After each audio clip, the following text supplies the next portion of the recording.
అందరికీ నమస్కారం. శ్రీమద్ భగవద్గీత ఆధ్యాత్మిక రహస్యాలు అనే శీర్షిక ద్వారా శ్రీ త్రినాథ్ గారు ధారావాహిక ప్రసంగం చేస్తున్నారు. వారి ధారావాహిక ప్రసంగంలో ఈరోజు 259వ ప్రసంగం చేస్తున్నారు. శ్రీ త్రినాథ్ గారికి స్వాగతం. శ్రీమద్ భగవద్గీత ఆధ్యాత్మిక రహస్యాలు ఈ కార్యక్రమాన్ని వీక్షిస్తున్నటువంటి అందరికీ సోదర సోదరి హార్దిక స్వాగతం, సుస్వాగతం, నమస్తే. శ్రీమద్ భగవద్గీత ఆధ్యాత్మిక రహస్యాలు మనం తెలుసుకోవటం నుండి ఇప్పటి వరకు మీ జీవితంలో ఏవైతే ధార్మిక జగత్తు కానివ్వండి, ఆధ్యాత్మికమనండి కానీ ఏదైనా కానివ్వండి, ఏవైతే సంశయాలు ఉన్నాయో, మీకు సందేహాలు ఉన్నాయో, ఏదైతే అపోహలు ఉన్నాయో, ఇవన్నీ కూడా చాలా స్పష్టంగా, చాలా ఇంకంటే ఎటువంటి సందేహము లేకుండా ఉన్న స్థితికి మీరు చేరుకుంటారండి. సంశయ రహిత స్థితి అన్నమాట. ఎందుకంటే ఇది అవసరము. పరమాత్మ ప్రాప్తి పొందటం కూడా, ఆ పొందిన తర్వాత పరమాత్మతో మన బుద్ధి యోగాన్ని ఆ విధంగా జోడించి పరమాత్మ నుండి గుణాలు శక్తులు పొందేటువంటి విధానంలో మనకి ఎటువంటి అపోహలు ఉన్నా కూడా అది ఒక అడ్డుగోడగా నిలుస్తుందండి. అంటే సంపూర్ణ నిశ్చయాన్ని మనం కలిగించదు. అది ఏమైందండి, పరమాత్మ ఉన్నారు, శక్తి ఉంది, భగవంతుడు నడిపిస్తున్నాడు, ఈ విధంగా మనం అనుకుంటున్నాం ధార్మిక జగత్తులో, ఆ విధంగానే సాగినట్లయితే పరమాత్మతో కరెక్ట్ అవ్వలేము. పరమాత్మ ఖచ్చితంగా ఉన్నాడు. పరమాత్మ అనేది ఒక ఊహాజనిత చిత్రము కాదు, ఊహాజనిత విషయం కాదు. అర్థమైందండి. భగవంతుడి సృష్టిని నడిపిస్తున్నాడు. ఆ నడిపిస్తున్నటువంటి సృష్టికర్త ఎక్కడున్నాడు, ఏ రూపంలో ఉన్నాడు, అర్థమైందండి. ఈ యొక్క సంపూర్ణ పరిచయము మనకి కేవలము ఆధ్యాత్మిక రహస్యాలు తెలుసుకోవటం వల్లనే మనకు కలుగుతుందండి. లేకపోతే మనం మామూలుగా యథావిధిగానే మనం జీవితాన్ని గడిపేస్తూ ఉంటాము. పరమాత్మ ప్రాప్తి పొందకుండానే, పరమాత్మ సత్యమైన వారసత్వానికి అధికారిగా కాకుండానే మనము ఈ శరీరాన్ని చాలించే పరిస్థితి ఏర్పడుతుందండి. అంత ముఖ్యమైన అంశాన్ని మనం ఇక్కడ చర్చించడం జరుగుతుంది సంస్కృతి సంపద అనేటువంటి యూట్యూబ్ ఛానల్ ద్వారా. ముందుగా మనము ఆధ్యాత్మికము, ధార్మికం అన్న విషయంపై మనం చర్చించుకుంటున్నాము. ఇది సుమారుగా 40-45 ఎపిసోడ్స్ నుంచి మనం సాగుతుంది. ఇది అనంతంగా సాగుతుందండి. ఎందుకంటే ఆధ్యాత్మికత, ధార్మికత మీద ఎంత స్పష్టత మీకు ఉన్నట్లయితే అంత మీలో ఒక నిశ్చయం పెరుగుతుంది, పరమాత్మ పట్ల ప్రీతి పెరుగుతుంది. పరమాత్మ ఉన్నారు అన్న విషయము కుండ బద్దలు కొట్టినట్టుగా స్పష్టమవుతుంది. ఎప్పుడైతే ఆ నిశ్చయము, ఆ స్పష్టత మీకు కలుగుతుందో అప్పుడు మీరేం చేస్తారు, పరమాత్మ గురించి కొంత సమయాన్ని కేటాయించగలుగుతారు. మీరు కూడా పరమాత్మ ప్రాప్తి, పరమాత్మ వారసత్వానికి హక్కుదారులుగా అవ్వడానికి ప్రయత్నం చేస్తారు. అర్థమైందండి. అందువలన ఇప్పుడు ఈ యొక్క ఎపిసోడ్లో కూడా 1-2 విషయాలను తెలుసుకునే ప్రయత్నం చేద్దాం. మనుషులు దేని కొరకు భయపడతారు కొంచెం అర్థం చేసుకోండి. మనుషుల్లో భయం ఉందంటున్నాం కదా, భయభక్తులని మనం చర్చించుకున్నాం గత ఎపిసోడ్లో. భయము, అత్యంత భయము దేని కొరకు ఉన్నది? మనిషి అత్యంత భయము ప్రాణ భయం. గుర్తుపెట్టుకోండి. ఏం పోయినా నష్టం లేదు కానీ ప్రాణం పోకూడదు అంటారు. అర్థమైందండి. ఇప్పుడు మన విమానంలో మొత్తం 290 మంది, కింద కొంతమంది, పైన అంతా కలుపుకుంటే 280 మంది అలా ఒక క్షణంలో వెళ్ళిపోయారు, ప్రాణాలు పోయి, గాలిలో కలిసిపోయి, అనంత వాయువులు కలిసిపోయాయి.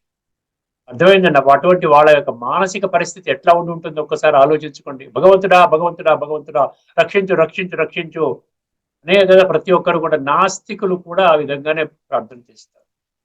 ఎందుకంటే అంత బాగానే ఉన్నప్పుడు బాగానే ఉంటుందండి. ఇటువంటి పరిస్థితి దాపరించినప్పుడు భగవంతుడు కావాలి మనకి. భగవంతుడు అంటాడు, అటువంటి పరిస్థితి రాకుండా ఉన్నప్పుడు కూడా నన్ను అదే రీతిగా మీరు కాస్త ప్రేమించవచ్చు కదా, నన్ను పొందే ప్రయత్నం చేయవచ్చు కదా. అంత కష్టం వచ్చినప్పుడే భగవంతుడానా? అర్థమైందండి. అందుకనే ప్రాణ భయము మనము ధార్మిక అంటే భౌతిక అండి, ధార్మిక అంటే భౌతిక, భౌతిక అంటే నేను దేహం అన్నటువంటి ఒక ప్రవృత్తిలో అదే జీవితము అనుకొని 100కి 100 అటే విశ్వాసముతో దేహము, దైహిక సుఖాలు, దైహిక ఇంద్రియ సుఖాలు, దైహిక సంబంధాలు, దైహికంగానే ఎంటర్టైన్మెంట్, దైహికంగానే వార్తలు, దైహికంగానే ఉద్యోగము, దేహాన్ని మెయింటైన్ చేసుకోవడం, డబ్బు సంపాదన, ఇదే మన జీవిత పరమ లక్ష్యము అనుకుంటూ జీవిస్తున్నాము. కానీ భగవంతుడు ఏం చెప్తున్నాడంటే, ఇది కలియుగం యొక్క ఆఖరి కొన్ని క్షణాలు నడుస్తున్నాయి. భగవంతుని మాటలు విశ్వసించే వాళ్ళేనండి కావాల్సింది మనకి. భగవంతుడు కనపడడు, వారేమి ఆకాశవాణి రూపంలో చెప్పలేదు, ప్రత్యక్షంగా ఒక మనిషి శరీరంలో ప్రవేశించి చెప్తూ ఉన్నాడు. ఇప్పుడు ఈ భయము భౌతిక జగత్తులోను ధార్మిక జగత్తులో ఉన్నటువంటి భయము సమూలంగా పోతుందండి. ఇక్కడ ఆధ్యాత్మిక జగత్తులో మొత్తం పోతుంది. భయం ఉండదు. ఎందుకు ఉండదు అంటే నీకు ఒక అద్భుతమైనటువంటి సత్యమైనటువంటి ఖచ్చితమైనటువంటి విషయం మీకు అర్థమవుతుంది. ఏమర్థమవుతుందండి? ఆత్మ అవినాశి, ఆత్మకి మృత్యువు లేదు, ఆత్మకి మరణము లేదు. అది కేవలము ఈ వస్త్రాన్ని త్యాగము చేస్తుంది, క్రొత్త వస్త్రాన్ని తీసుకుంటుంది. భగవద్గీతలో 2వ అధ్యాయంలోని 11వ శ్లోకం నుండి 30వ శ్లోకం మీరు చదవండి. 20 శ్లోకాలు ఉన్నాయి, చదవండి. ఇందులో మీకు 2వ అధ్యాయంలోని 20వ శ్లోకం ఏం చెప్తుందండి? నా జాయతే మ్రియతే వా కదాచిత్ నాయం భూత్వా భవితా వా న భూయః అజో నిత్యః శాశ్వతోయం పురాణో హన్యతే హన్యమానే శరీరే అంటాడు. శరీరం నష్టమవుతుంది కానీ ఆత్మ నష్టము కాదు. అజో నిత్య శాశ్వతోయం పురాణం అన్నాడు. అదేవిధంగా జాతస్య హిద్రువో మృత్యు ధ్రువం జన్మ మృతస్య చ తస్మాద అపరిహార్యేర్థే తత్వం శోచితుమర్హసి. ఎందుకు నాయన బాధపడుతున్నావు? ఎందుకు టెన్షన్స్, సమస్యలు, ప్రెషరు, ఈ ఒత్తిడి, దీని నుండి పర్యవసానంగా రోగాలు, ఉన్న డబ్బంతా ఆ విధంగా ఆసుపత్రి పాలు అవ్వటము, ఎందుకు ఇలా చేస్తున్నావు విచిత్రంగా నువ్వు? ఈ ఒక్క జన్మని ప్రతి ఒక్కడు శరీరాన్ని విడిచిపెట్టవలసిందే. ఒక 100 మంది డాక్టర్లు మీరు అమెరికా నుంచి సింగపూర్ నుంచి తెప్పించి వీడిని చావకుండా చేయండి అని చెప్పి చేయగలరా? ప్రతి ఒక్కడు కూడా ఎంత అద్భుతమైన ట్రీట్మెంట్ ఇచ్చినా కూడా శరీరాన్ని విడిచిపెట్టవలసిందే, మళ్ళీ శరీరాన్ని తీసుకోవలసిందే. ఇది ఆధ్యాత్మిక జ్ఞానాన్ని ప్రతినిత్యము అభ్యాసం చేస్తూ ఉంటేనండి మనకేమవుతుందంటే దేహం మీద మక్కువ తగ్గుతుంది, ఆత్మ మీద మక్కువ పెరుగుతుంది. ఆత్మ అభిమాని స్థితిలోకి వస్తాం. నైనం చిందంతి శస్త్రాన్ని నైనం దహతి పావక చయనం క్లేదయంత్యాపోన శోషేతి మారుత అన్నాడు. ఆత్మకి నాశనము లేదు అని ఉండ బద్దలు కొట్టినట్టు చెప్పినప్పుడు ఆత్మ వజ్రము, ఈ శరీరము కేవలం పెట్టి మాత్రమే, ఆత్మ కరెంటు పైన ఉన్న ప్లాస్టిక్ తొడుగు మాత్రమే. అర్థమైంది? ఆత్మ ఒక పక్షి, ఈ శరీరం అనేది కేవలం ఒక డబ్బా మాత్రమే, ఒక పంజరం మాత్రమే. ఆత్మ వజ్రము, ఇది పెట్టి మాత్రమే. అర్థమైందండి? సో ఈ విధంగా మనం అర్థం చేసుకుని ఆ విధంగా ప్రతినిత్యము కూడా మనం ఆత్మిక స్థితి, ఆత్మ యొక్క ఉనికిని కనిపెడుతూ, ఆత్మ యొక్క ప్రాప్తి, ఆత్మ యొక్క అస్తిత్వాన్ని కనిపెడుతూ ఆత్మానందాన్ని మనం జనరేట్ చేసుకునే స్థితికి వచ్చామనుకోండి, నిశ్చింత చక్రవర్తి అండి. ప్రతి ఒక్కరూ శరీరాన్ని విడిచిపెట్టవలసిందే. ఈ భూమండలంపై ఉన్న అత్యంత కోటీశ్వరుడు, అత్యంత దరిద్రుడు ఇద్దరు కూడా శరీరాలు విడిచిపెడతారు. శరీరాలు విడిచిపెట్టే సమయంలో ఇద్దరికి కూడా సమాన హోదా ఉంటుంది, గుర్తుపెట్టుకోండి. అక్కడ ధనిక లేక పేదవాడి అనే గుర్తింపు ఉండదు. ఒకవేళ ధనికుడు గాని ఉన్నతంగా ఆత్మ ఆనందాన్ని పొందేటువంటి స్థితిలో శరీరాన్ని విడిచిపెడితే ఈ ధనికుడి కంటే గొప్ప పాత్రని రాబోయేటువంటి సత్యయుగంలో తీసుకుంటాడు. ఎంతో ఈ ఆది మధ్యాంతాల జ్ఞానం, భగవంతుడికి ఆది మధ్యాంతాల జ్ఞానం ఉన్నదంటాడు. సర్గాణం ఆదిరంతశ్చ మధ్యం చైవ అర్జున అంటాడు. ఏ అర్జున, సర్గ అంటే ఈ సృష్టి, అంటే మానవ సృష్టి, మానవ సృష్టి యొక్క ఆది మధ్య అంతిమ యొక్క జ్ఞానం నా దగ్గర ఉంది. నా దగ్గర ఉన్న జ్ఞానం అంతా నీకు ఇచ్చేస్తున్నాను. సో నీవు కూడా ఆది మధ్యాంతాల జ్ఞానం ఉన్నటువంటి వాడివి.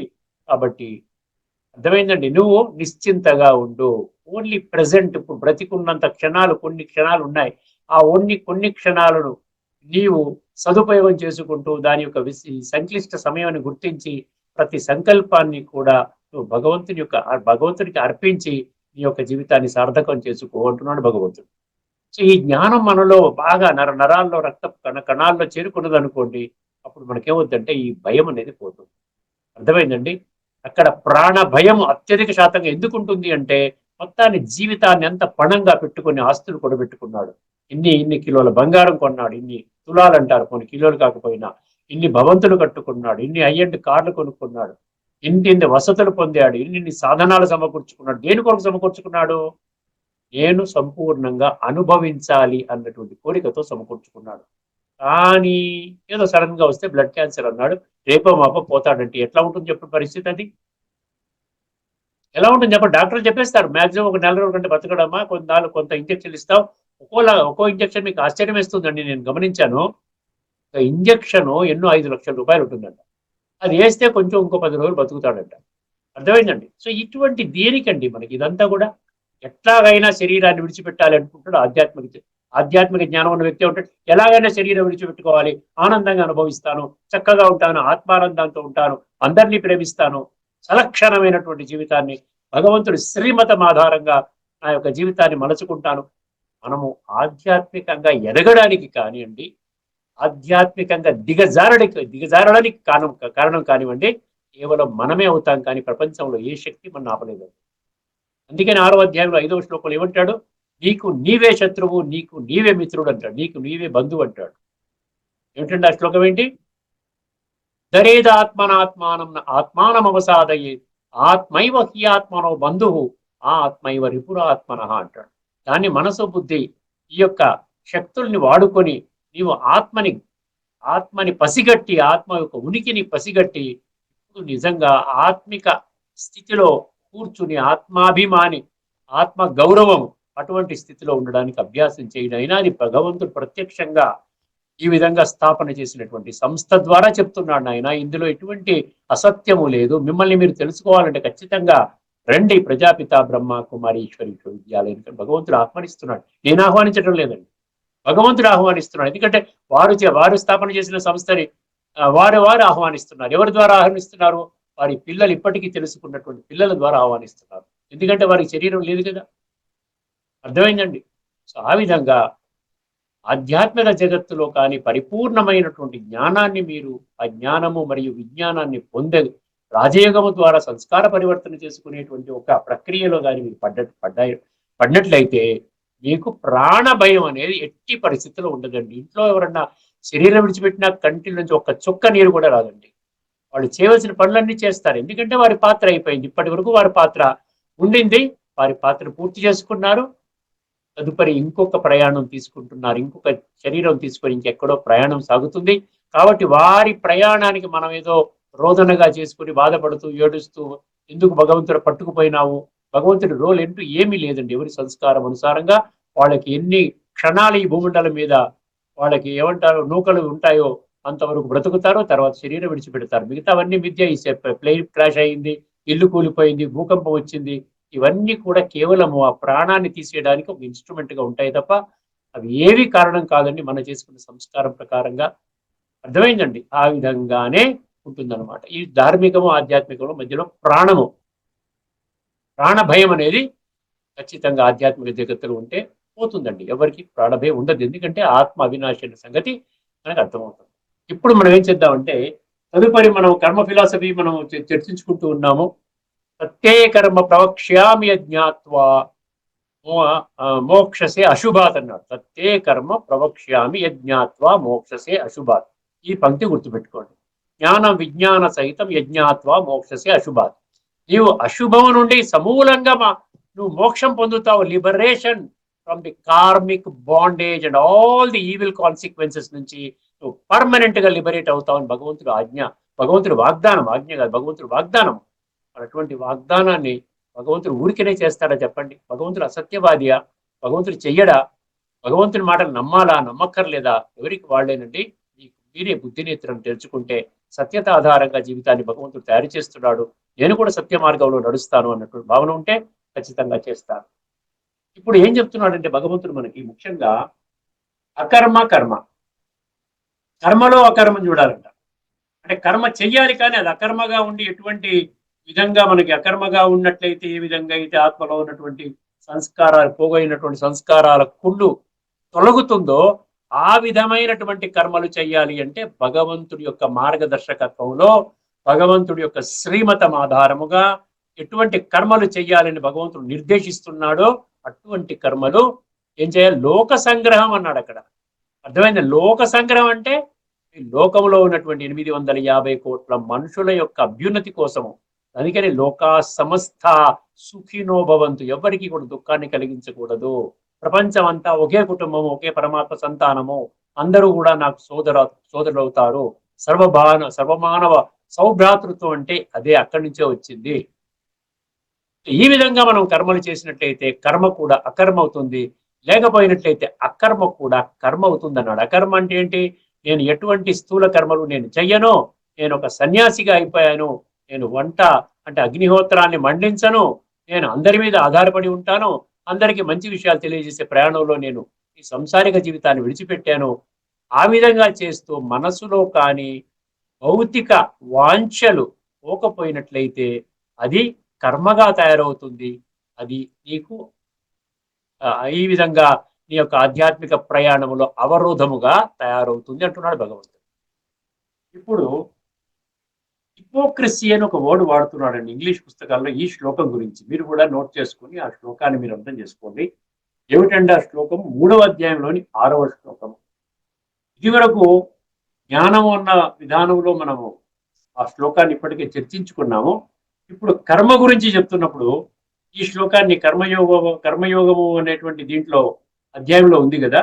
ఈ కర్మ ఫిలాసఫీని, కర్మల గుహ్య గతిని అర్థం చేసుకోవడంలో ఈ శ్లోకం యొక్క అత్యంత ప్రాముఖ్యత ఉన్నదండి. అందుకనే మరొక మారు దీని యొక్క విశ్లేషణ చేస్తున్నాను.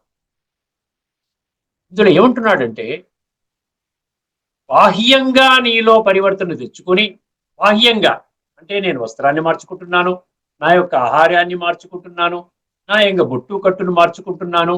ఆ విధంగా నేను బాహ్యంగా నేను ఇంద్రియాలని కంట్రోల్ చేసుకుంటున్నాను, ఇంద్రియాలని బలవంతంగా కంట్రోల్ చేసుకుంటున్నాను. కానీ ఆంతరికంగా నా మనస్సులో ఉన్నటువంటి సంకల్పాలు విచ్చలివిడిగా, అర్థమైందండి, పంచేంద్రియాలు విచ్చలవిడిగా ఆ విధంగా రకరకాల కామనలు, కోరికలు మనసులో చెలరేగుతున్నాయి అంటే అటువంటి వారిని ఏమనాలి అంటున్నాడు భగవంతుడు. అటువంటి వారిని ఏమనాలి? విద్యాచార అంటున్నాడు. విద్యాచార అంటే దంభి అన్నాడు ఒక శ్లోకంలో. దంభి అంటే షో అంటున్నాడు. షో అంటే ప్రిటెన్షన్ అంటారు. ప్రిటెండర్ అంటే ఆ విధంగా బయటికి ఒక రకంగాను లోన ఒక రకంగా ఉన్నటువంటి మనిషిని ఇంగ్లీష్లో హిపోక్రైట్ అంటారు. హిపోక్రసీ అంటే అదన్నమాట. బయటికి ఒక రకంగా కనపడతారు, ఆంతరికంగా దానికి భిన్నంగా ఉంటారు. వారి యొక్క ఆలోచనలు మనకు కనపడవు, మనకు తెలియవు. కానీ బయటికి మాత్రము చాలా స్వచ్ఛమైన, పవిత్రమైన ఒక ఋషి ముని హోదాలో కనపడతారు. అర్థమైందని ఒకసారి శ్లోకాన్ని వినండి. అది 3వ అధ్యాయంలోని 6వ శ్లోకం. కర్మేంద్రియాణి సంయమ్య య ఆస్తే మనసా స్మరన్ ఇంద్రియార్థేషు.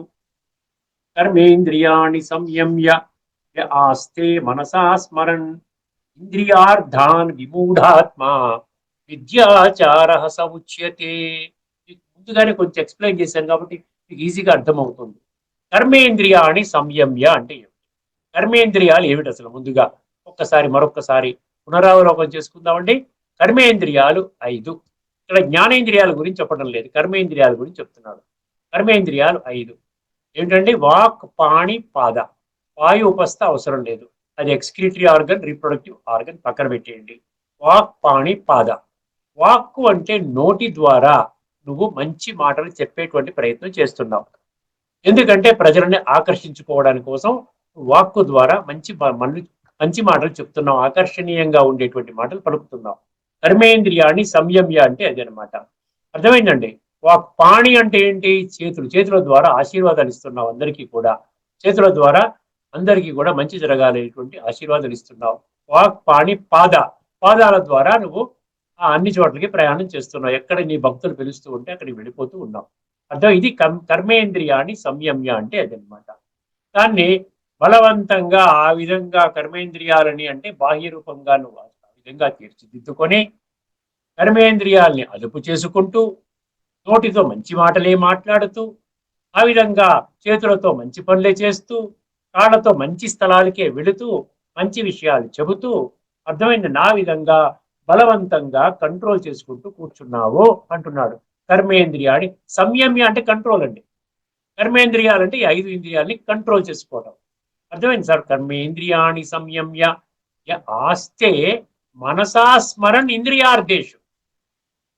అర్థమైందండి. ఇంద్రియార్థేషు మనసా స్మరన్. మనసులో మాత్రం ఆంతరికంగా మాత్రము రకరకాల అర్థం ఇంద్రియ సుఖాలను ఏ విధంగా భోగించాలి అనేటువంటి కోరికలతో కామనలతోనే మనసు నిండిపోయింది అంటాడు. అటువంటి వాళ్ళ గురించి చెప్తున్నాడు, అందరి గురించి చెప్పడం లేదు. అర్థమైందండి.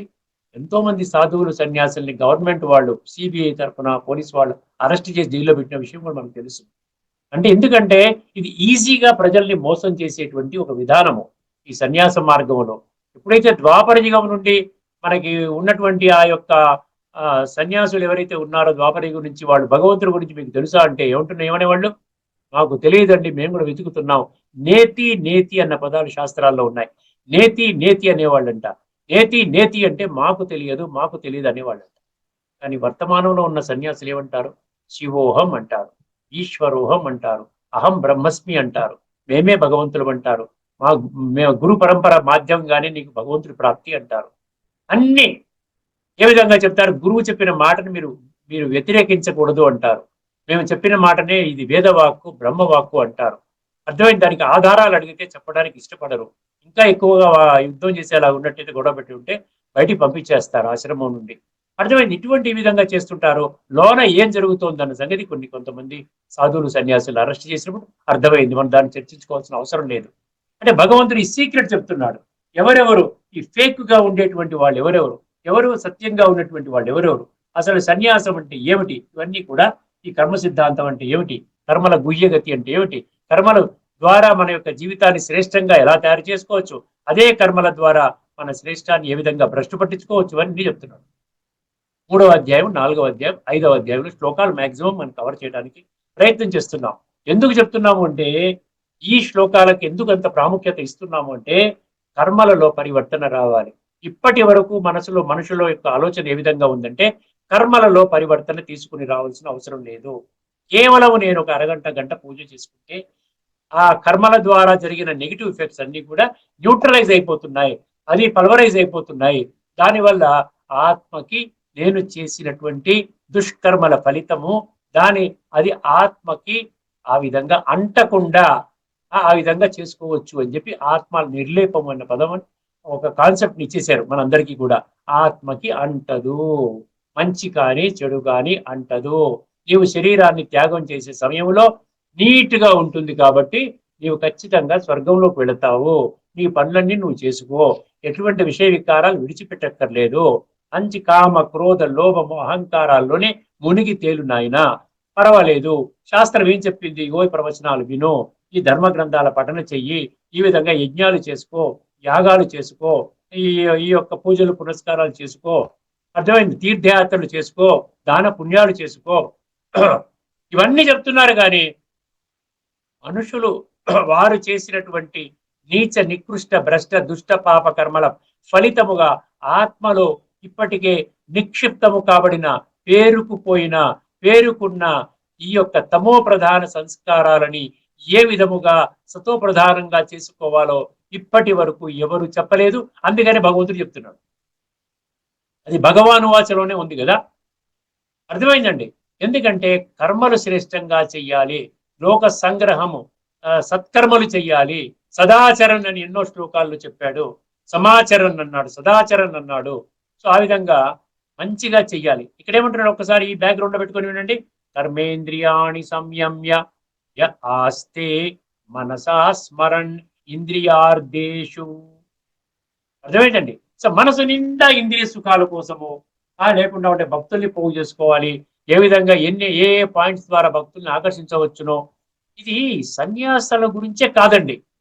మిగతా వాళ్ళు కూడా టెంపరీగా ఒక గౌరవాన్ని పొందాలి అనుకుంటున్నారు అనుకోండి, అది సన్యాసులే కావాల్సిన అవసరం లేదు. ప్రతి ఒక్కరిలో కూడా ఒక కోరిక ఉంటుంది, నాకు గుర్తింపు కావాలి, సమాజంలో పేరు ప్రతిష్ట కావాలి. దాన్ని ఏమంటాడు, నామ్ మాన్ షాన్ అంటాడు. పేరు ప్రతిష్ట, గౌరవము, టైటిల్స్, గుర్తింపు. ఆ విధంగా ఎంత ఎదుగుతూ ఉంటే అంత ప్రజలంతా నా చుట్టూ చేరతారు, నేను అందరికీ జ్ఞానబోధ చేస్తాను. సో ఇటువంటి విధానము ప్రతి దగ్గర ఉన్నదండి, ప్రతి ఒక్క వ్యక్తిలో ఉంటుంది. అది దానికి ముఖ్య మూల కారణం ఏంటంటే దేహాభిమానము. నేను దేహమను. అందుకని ఒక ఫౌండేషన్ లోనే, మన రూట్ లోనే భగవంతుడు ఏం చేస్తున్నాడు, కట్ చేసేస్తున్నాడు. నువ్వు దేహం కాదు, నువ్వు ఆత్మవి, నువ్వు శరీరం కాదు, నువ్వు ఆత్మవి. శరీరము వినాశి, ఆత్మ అవినాశి. వినాశి దేహానికి, ఆత్మ యజమాని. దీన్ని పక్కా చేస్తున్నాడు అన్నమాట. అదే గీత యొక్క ప్రాథమిక ఆధ్యాత్మిక మూల సిద్ధాంతం. నువ్వు ఆత్మవి. అందుకని ఇన్ని శ్లోకాలు చెప్పాల్సిన పని వచ్చిందండి. 13వ అధ్యాయంలో మళ్ళీ చెప్పాడు, క్షేత్రం వేరు క్షేత్రజ్ఞుడు వేరు, అదే జ్ఞానం అన్నాడు. 15వ అధ్యాయంలో చెప్పాడు. అర్థమైంది. 15వ అధ్యాయంలో కూడా 1-2 శ్లోకాలు ఉన్నాయి. ఇన్ని విధాలుగా చెప్పవలసిన పని వచ్చింది. ఫండమెంటల్ గా పరమాత్మని పొందాలి, పరమాత్మ యొక్క సత్యమైన వారసత్వాన్ని పొందాలి అంటే ఫస్ట్ మనం చేయవలసింది ఏంటంటే నేను ఎవరిని అన్న సంగతి ఖచ్చితంగా మనం సత్యత ఆధారంగా గీతా జ్ఞానం ఆధారంగా మనం తెలుసుకోవాలి. ఆ యొక్క అనుభూతి పొందగలిగే స్టేజ్ అనమాట. కర్మేంద్రియాన్ని సంయమ్య ఆస్తే మనసా స్మరణ్ ఇంద్రియార్థాన్ విమూఢాత్మ. అక్కడ విమూఢ ఎందుకు అన్నాడు? అర్థమైందండి. మూఢ విమూఢ. మూఢ అంటే ఏంటి? మూఢత్వం అంటే అంధవిశ్వాసములో ప్రయాణం చేసేవాడు. అర్థమైందండి. అంధవిశ్వాసం అంటే ఏంటంటే నేను దేహం అనేటువంటి బాటలో ప్రయాణం చేసుకుంటూ మనం చర్చించుకున్నాం, చాలాసార్లు చర్చించుకున్నాం. ఆ విధంగా జీవితాన్ని అదే గడపడం ఒక లక్ష్యము గమ్యంగా పెట్టుకున్నటువంటి వాడు మూఢ. ఇక్కడ విమూఢ అంటే ఏమిటి? విమూఢ అంటే సంపూర్ణంగా 100% ఇంకా అక్కడి నుంచి బయటికి రాలేడనమాట. అర్థమైందండి. విమూఢ ఆత్మ అన్నాడు. విమూఢ అంటే కన్ఫ్యూజ్డ్ స్టేట్ లో ఉన్నాడు. ఆత్మ కరెక్టా? శరీరం కరెక్టా? ఈ ఆత్మజ్ఞానం అంటారు, పరమాత్మ అంటున్నారు, అది కరెక్టా? భగవంతుడు ఉన్నాడా లేడా? కర్మలు ఈ విధంగా నేను తప్పుడు పనులు చేస్తే నాకు పాపం అంటుకుంటుంది అంటదా? నా భావి జీవితం ఎలా ఉంటుంది? ఇవన్నీ ఏమి కూడా అర్థం కాని ఈ విషయాల్లో అంత తికమక పడిపోతున్నటువంటి వ్యక్తిని విమూఢాత్మ అంటాడు. అందుకేమన్నాడు ఇక్కడ? కర్మేంద్రియాణి సంయమ్య ఆస్తే మనసాస్మరణ్ ఇంద్రియార్థేషు. ఇంద్రియాలతోనే ఆడుకుంటూ ఉంటాడు మనసు నిండా, బయటికి మాత్రం ఆణిముత్యాల లాంటి మాటలు వెళ్ళవేస్తూ ఉంటారు. అటువంటి వాళ్ళని ఏమన్నాడు? విమూఢాత్మ. వాళ్ళకు ఒక డెసిగ్నేషన్ ఇచ్చేసాడు. వాళ్ళకి ఏమి ఇచ్చాడంటే డెసిగ్నేషను మిథ్యాచార స ఉచ్యతే. అటువంటి వాడిని మిథ్యాచారి, విద్యాచార అంటారంట. విద్యాచార అంటే ఏంటి? ఓన్లీ షో పుటర్ చేసేవాళ్ళు అనమాట. బయటికి ఒకటి లోన ఒకటి ఉన్నటువంటి వాళ్ళని హిపోక్రైట్స్ అంటారు ఇంగ్లీష్ లో. అటువంటి వాళ్ళు మిథ్యాచారులుగా అర్థం చేసుకోండి. అటువంటి వాళ్ళ మాయలో మీరు పడకండి. భగవంతుడు ఎందుకండి ఇన్ని చెప్తున్నాడు? ఆయనకి సన్యాసులు అంటే కోపమా? వారికి దేవీ దేవతల్ని పూజ చేస్తుంటే ఆయనకి ఏమైనా అలుగుతాడా? ఎందుకు చెప్తున్నాడు అంటే ఇప్పుడు అంతిమ సమయంలో నేను ప్రత్యక్షంగా వచ్చినప్పుడు నా ద్వారా వచ్చే ప్రాప్తి ఇంకా ఏ మార్గము ద్వారా మీకు రాదు నాయన. నన్ను గుర్తించినట్లయితేనే, తండ్రిగా గుర్తించినట్లయితేనే, ఎందుకంటే నేను నా బిడ్డలకే నా స్వర్గ వారసత్వాన్ని ధారపోస్తున్నాను. ఇప్పటి వరకు నేను అడ్డు తగలలేదు. ద్వాపర యుగం నుండి నువ్వు పూజలు, పునస్కారాలు, యజ్ఞాలు, యాగాలు, జపాలు, తపాలు, వ్రతాలు చేసుకుంటున్నావు. నేను అడ్డు తగిలేనా? ఇప్పుడు కలియుగం యొక్క అంతిమ సమయము, ఇప్పుడు సృష్టి యొక్క ఆరంభ సమయం, నూతన సృష్టి యొక్క ఆరంభ సమయము. నూతన సృష్టిలోకి ఎవరు వస్తారు? నా పిల్లల్ని నేను తయారు చేసుకోకపోతే ఎవరు వస్తారు అక్కడికి? ఎవరు రారు. అందరు ఇలాంటి వాళ్ళే వస్తే, కుళ్ళు వాళ్ళు వస్తే కలియుగం అనే బోర్డు తీసి సత్యయుగం అని పెడితే అయిపోతుందండి. సంస్కారాలు మారాలి, బోర్డు కాదు మారవలసింది. అందుకనే ఇప్పుడు దేవీ దేవతల ద్వారా మీకు పరిమితంగా ఒక్క జన్మకి సమకూరే కోరికలు మాత్రమే తీరుతాయి. ఆ కోరికలు కూడా నేనే తీరుస్తాను అన్నాడు కదా, మనం చర్చించుకున్నాం కదా. అదేవిధంగా సన్యాసి మార్గంలో ఉన్నటువంటి వాళ్ళు కూడా మీకు సోదరులు అవుతారు. దేవీ దేవతలు కూడా సోదరులు అవుతారు. ధర్మస్థాపకులు కూడా సోదరులు అవుతారు. మహాత్ములు, పుణ్యాత్ములు, దేహదారులు 100% మీకు సోదరులు అవుతారు. ఒక సోదరుడు ఇంకొక సోదరుడికి వారసత్వాన్ని ఇస్తాడా? కలియుగం యొక్క న్యాయ వ్యవస్థను అర్థం చేసుకోండి. తండ్రి నుండే బిడ్డకి వారసత్వము. అదేవిధంగా అందుకని మీ బుద్ధి ఈ మార్గాలన్నిటి నుంచి మళ్లించి నా మార్గంలోకి తీసుకుని రావడానికి నేను ఎంత కష్టపడుతున్నానో నా బిడ్డల్లారా అర్థం చేసుకోండి అంటున్నాడు. ఒకసారి ఈ శ్లోకాన్ని మరొకసారి విందామండి. కర్మేంద్రియాణి సంయమ్య ఆస్థే మనసా స్మరణ్ ఇంద్రియార్థాన్ విమూఢాత్మ విద్యాచార స ఉచ్యతే. ఇది ఈ శ్లోకంలోని లోతైన తత్వము. ఇందులో భాష్యకారులు ఏమి రాసుకున్నారో ఒక్కసారి చదువుకొని ఈ యొక్క కార్యక్రమాన్ని సంపన్నం చేసుకుందామండి. కర్మేంద్రియాణి సంయమ్య, ఒక్కసారి జాగ్రత్తగా వినండి. బలవంతముగా, సంయమ్య అంటే అదే బలవంతముగా. ఎందుకు అర్థం చేస్తున్నా అంటే మీకు ఈజీగా అర్థమవుతుందండి.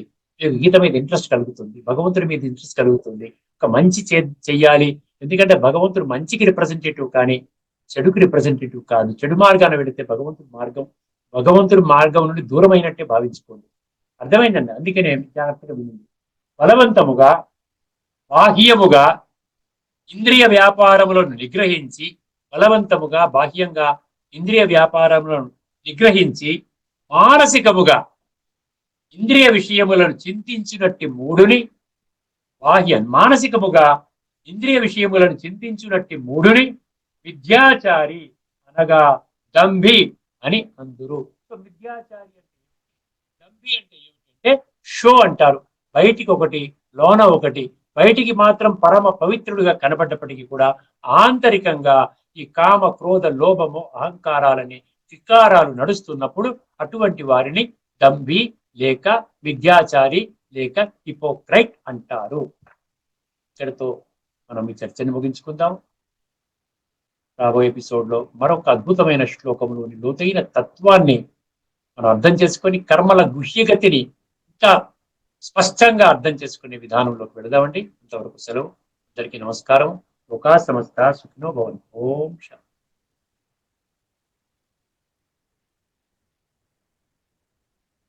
శ్రీమద్ భగవద్గీత ఆధ్యాత్మిక రహస్యాల తాత్వికతను సవివరంగా విశ్లేషించిన శ్రీ త్రినాథ్ గారికి ధన్యవాదాలు.